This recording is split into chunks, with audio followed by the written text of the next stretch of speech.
344, 346, 349, 351, 354, 357, 358 и 401 Уголовного процессуального кодекса Кыргызской Республики приговорил Аспекова Мелиса Аспековича признать виновным в совершении преступлений, предусмотренных пунктом 2 части 3, пунктом 3 части 2 статьи 208 Уголовного кодекса Кыргызской Республики от 28 октября 2021 года, частью 3 статьи 204 Уголовного кодекса Кыргызской Республики от 2 февраля 2017 года и назначить ему следующие наказания.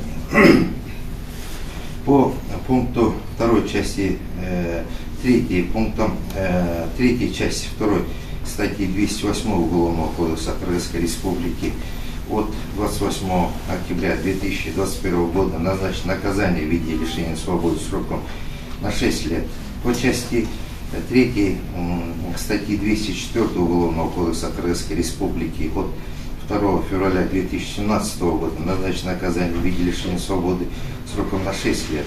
На основании части 2 статьи 77 Уголовного кодекса Кыргызской Республики от 28 октября 2021 года путем частичного сложения назначенных наказаний окончательно определить Аспекову Мелису Аспековичу наказание в виде 7 лет лишения свободы с отбыванием наказания в исправительной колонии общего режима.